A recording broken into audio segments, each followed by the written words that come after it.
So we have the black creme here. Midnight snack at that spot. Those are. Black cremes are still coming around, as you can see. Still taking shape. We're coming over here to the Super Fantasticos, and they're growing, stretching over into another area here. And those are the Super Fantasticos. Again, more winter squash at the bottom, sister cropping. And again, butternut squash, long neck and bell bottom. These in here are the San Marzanos. And these are more for paste and pasta, more of a pasta type of tomato. Everything's just getting fed and coming together. Doing them more of a bunch style, so everything will be just bunched together. We don't have any powder mildew or any type of situations like that. Bring everything into focus, sorry about that. And so, this is the front yard. Got some squash, zucchini, summer squash as some call it. Got a humongous one here. Got a couple of humongous ones that I believe were inside of here, inside the area. So, hallelujah, it's a great production on that end. Show some more of the front garden here. And that is another zucchini. It's huge. It's another humongous one right there, and that's the main one on there. Usually I leave the one on there. You can leave one on for seed production, and you can also leave it on if you don't see any other flowers or heads coming through. Right now, those are males, and you know they're male. That's a female because it's attached to a fruit. And the males are usually straight up and down stems. There we go. Stems like that, they're not attached. So that's a male flower, and that's a female flower. And since nothing is pollinated yet, the plant has no problem feeding that one zucchini. That's not powder mildew, that's just the design of the leaf. So there's no powder mildew. We have had some spots try to come through with some, but we use lactobacilli bacteria, and we use it rather well. So the lactobacilli bacteria actually eat the powder mildew. So we have one right here, which will literally get cut. And this is another type of zucchini here. So I will cut this here and just remove that before that starts to become a problem. And the reason it has the powder mildew is because it's clogging up space for other new ones that's actually trying to grow. So we'll pull that down, and we'll take that one. And we'll cut that right on site. Mosquito. So we just cut that. And we'll cut that and pull it straight up and out. So we have some powder mildew, nothing abhorrently crazy, just some spots. Don't want it to start going everywhere else, you know. We don't have PM on anything else, so I want to remove those as fast as you see them.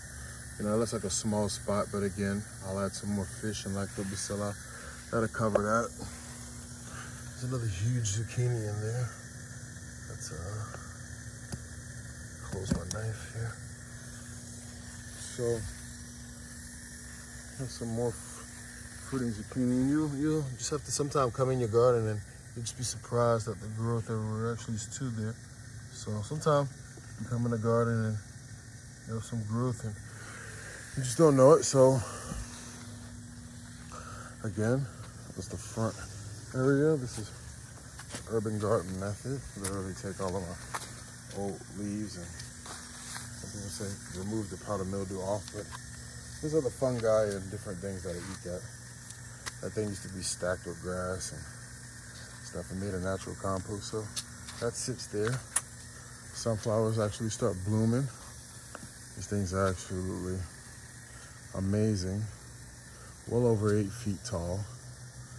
So as they still are going, it's gonna be interesting to see how they cap out with the heads and all, so it's gonna be interesting. There's a real battle out here with the mosquitoes, so if you see me moving weird or odd, it's just that. This is just a general walkthrough. This is a neutralizer I use. It's nothing crazy. It's 444. It's an all-purpose Job's Organic. Mostly has fish. It's usually one of the main ingredients that it has in it that it smells like anyway. Just an organic fertilizer, literally. See, again, as you can see, the mosquitoes are out here working. So sometime again, if you see me moving oddly, it's just a constant battle with them. This year's, you know, they're doing what they're doing, and I have no quarrels with them. That's the blood bananas. Those have grown a great deal, actually. Stalk and everything.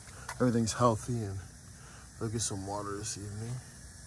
I got some fish, lactobacilli, and some sea kelp. So that's what everything has had, and coming back over here to the, I believe this is the north side of the garden.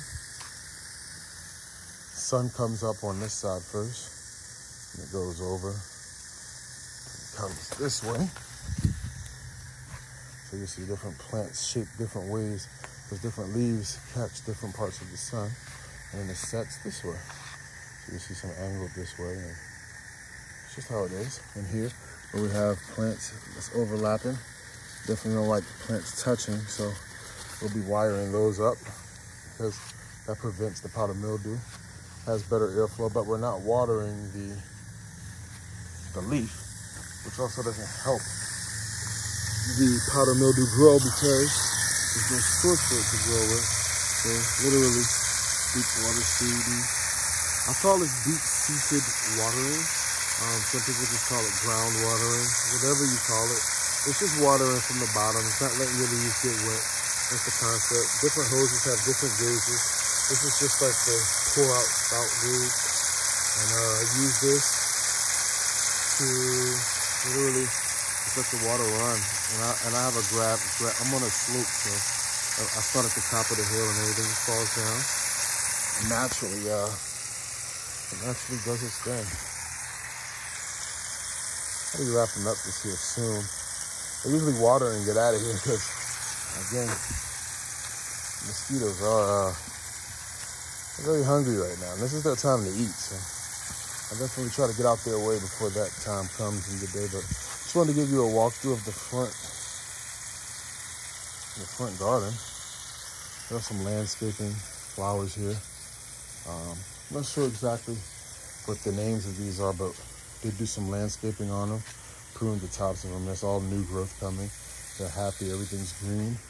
Got some rhododendrons over here coming for their second bloom with some new flowers. These are actually a cream pinkish type of rhododendron. Everything's organic, naturally.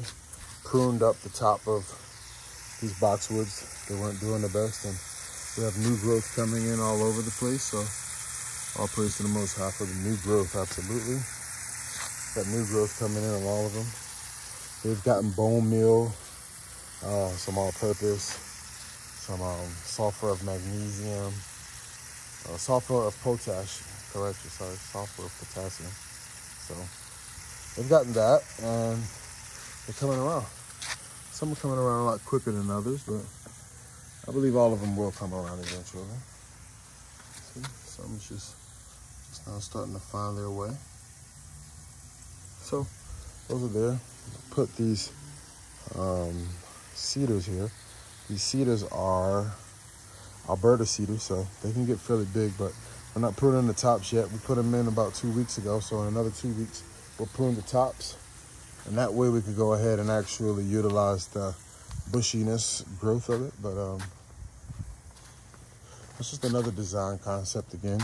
You're on a street, you know, there's a street here, and you're literally you're just trying to create your space to be utilized the best as you can. I got some nice linear growth with that. So those are just fed with the topsoil mix from the local garden. landscaping store, and we put those in. Dug a trench, didn't just do hole by hole, just literally said, we'll dig a trench, measured 2 feet from center on each one, and literally gives a foot on each side to spread out. And yeah, everything's filling in nice. At first it looks like it's spacey, but you know, naturally they will fill in the void fairly well and fairly quick. So again, those are Douglas cedars right there. And, I'm gonna wrap this video up, finish doing my watering. Don't really have much to do, literally coming from left to right, so I just have to go here and go here with the water, and then everything's done for the evening, and that'll be my watering. So as I wrap up these videos, once the mosquitoes kind of let me know that it's time to get ready to go, big fella. I'll definitely say this is definitely the fun part of wrapping everything up, and that's just having the border. You guys get to see how, and the reason that has to go in there is so as I come around, my system doesn't run into my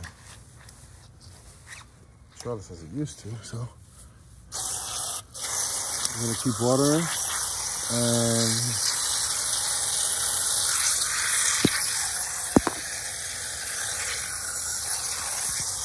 I'm gonna keep watering, and I hope everybody has a wonderful evening. Everybody's week starting off amazing. Again, that's that gravity-fed water system. I haven't watered anything over here yet, and the water naturally reaches here. So those are onions at the bottom. And again, that's the zucchini. Some water splashed on some. So we're literally just in that shape, just to knock off any extra water, so the water is not just sitting on the leaf through the night. We want that to dry up, and you just hit that. So this is just a way I care for the garden. As you can see, things are wet, and it's naturally feeding over here into this area here, which is where all of the zucchini rests. So start up here at the top, finish over here on the bottom. Again, excuse all of the motion. I'm getting eaten up on my hands, my arms, waist. Yeah, it's definitely their time, so I'm gonna check out, and I'm gonna tell you to keep everything IRIE. A little wide view cannon. And I hope everybody have a blessed day. I'm out.